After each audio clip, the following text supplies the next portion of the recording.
नमस्कार. आज आपण नाशिकमधील आलेलो आहोत आणि व्यंकटेश मंदिरात आलेलो आहोत. खूप सुंदर वातावरण आहे.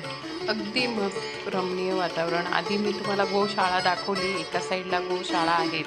तर इथे श्री व्यंकटेश मंदिर आहे. बालाजी मंदिर, व्यंकटेश बालाजी मंदिर आहे. खूप सुंदर वातावरण आहे. खूप असं नदी किनारीला आहे. हे गोदावरी नदी किनारीला मंदिर आहे आणि छान असं शांत वातावरण, स्वच्छता आहे. तर सगळ्यात आधी आता आपण आधी गणपती मंदिराचं दर्शन घेणार आहोत. इथे छोटंसं असं छान एका बाजूला गणपती मंदिर आहे. खूप सुंदर वातावरण, अगदी स्वच्छ वातावरण असं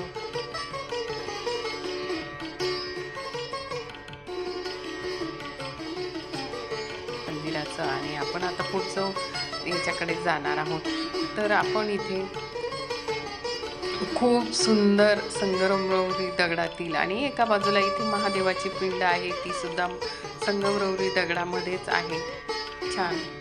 त्याच्यानंतर मी तुम्हाला हे तिथलं जे आहे बालाजी व्यंकटेश बालाजी मंदिर, त्याचा परिसर दाखवत आहे. हा खूपच सुंदर असा आहे.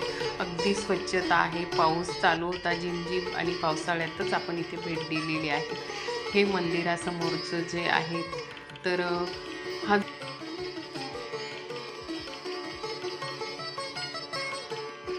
दाखवलेला आहे.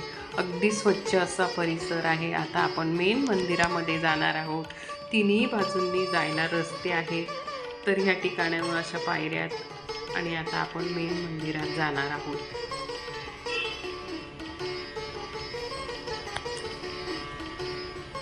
खूप शांतता आणि मस्त वातावरणात हे मंदिर आहे. बघा असं छान असं ही ते प्रथम दर्शनी आपल्याला इथे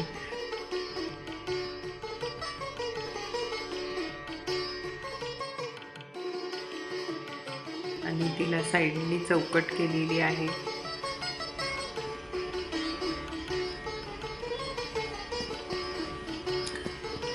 त्याच्यानंतर आता समोर आपण मंदिराकडे चाललेलो आहोत. मेन मंदिर जे आहे तिथे चाललेलो आहोत.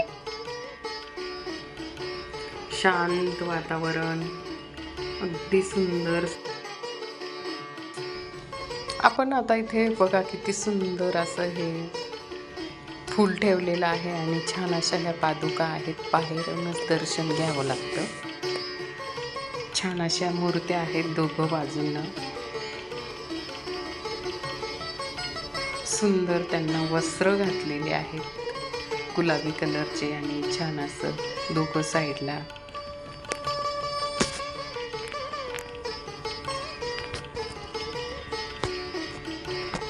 आणि आपण पूर्ण आता मंदिराला एक राऊंड मारणार आहोत. मागच्या साईडचा परिसर आहे.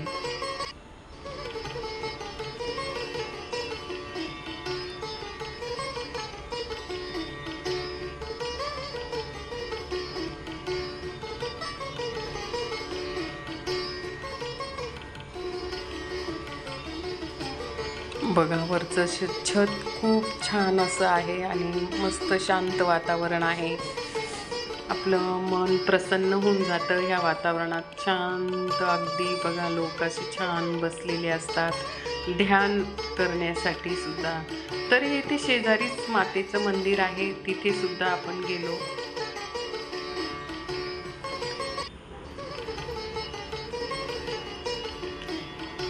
खूप सुंदर असं आहे. छान असं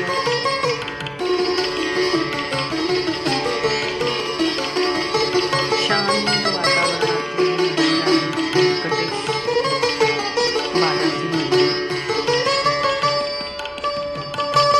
सोमेश्वर जवळ आहे. अगदी जवळ आहे. नाशिकमध्येच हे मंदिर आहे. आपण जर सोमेश्वरला गेल्या तर तिथून अगदी 5 मिनिटाच्या अंतरावरच आहे. गोदावरी नदी